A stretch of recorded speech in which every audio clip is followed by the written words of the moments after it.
Je voulais revenir sur ces dramatiques inondations qui ont touché le département du Var ce week-end. D'abord pour apporter toute la solidarité de la part du président de la FNSEA, de l'ensemble des agriculteurs de la FNSEA. D'abord à la population parce qu'il y a eu des pertes humaines, mais aussi des dégâts importants dans les maisons d'habitation. Et puis bien sûr aux agriculteurs, lourdement touchés dans deux vallées avec des dégâts considérables dans l'horticulture, le maraîchage, qui ont perdu la totalité donc, de leur production, la viticulture qui est à nouveau touchée avec des pertes donc, de fonds.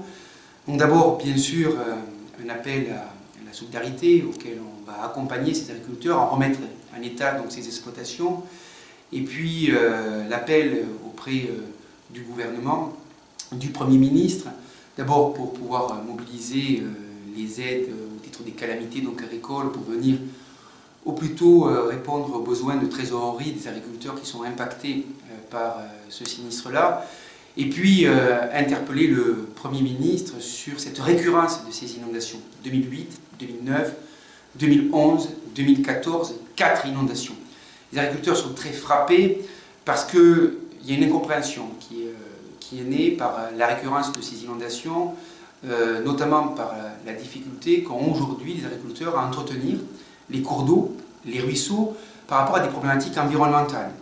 Il y a la biodiversité, la protection d'un certain nombre d'espèces qui ne permet plus d'entretenir ces ruisseaux, de pouvoir dégager donc, du limon, pour pouvoir les récurer, pour pouvoir aménager donc, des berges pour que l'eau puisse être donc, déviée lorsqu'il y a des inondations. C'est normal, quand il pleut, il faut que l'eau passe.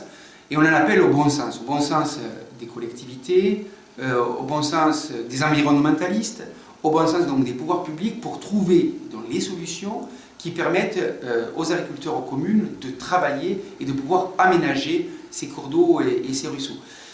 Il y a beaucoup trop de temps perdu. Les agriculteurs sont marqués. Ils veulent des réponses concrètes de la part de leurs représentants, des élus, des pouvoirs publics pour pouvoir aménager ces cours d'eau. Et aujourd'hui, ils attendent des réponses concrètes. La FNSEA va dès aujourd'hui, par son président, interpeller le Premier ministre sur cette situation. Il faut que le bon sens l'emporte. Il faut pouvoir apporter des réponses donc à ces agriculteurs. Très rapidement, donc, ce que nous demandons, c'est que les décisions donc, soient prises et qu'il y ait une concertation entre l'agriculture, l'environnement, les différents ministères donc, concernés, les collectivités, pour trouver donc, des solutions à l'entretien de ces cours d'eau. Et puis nous allons bien sûr nous mobiliser au travers du Fonds national des calamités donc, agricoles, auprès des organismes bancaires, auprès de la mutualité sociale donc, agricole, pour apporter les premières aides nécessaires à la reprise de l'activité et à la vie économique de ces exploitations.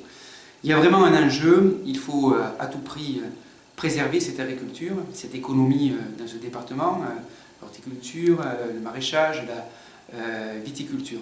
Il faut trouver donc ces solutions-là qui ne permettent pas uniquement donc, dans l'urgence de pouvoir aller exprimer donc, une solidarité. Il faut apporter des réponses à plus ou moins donc, long terme pour que cette situation ne se reproduise plus.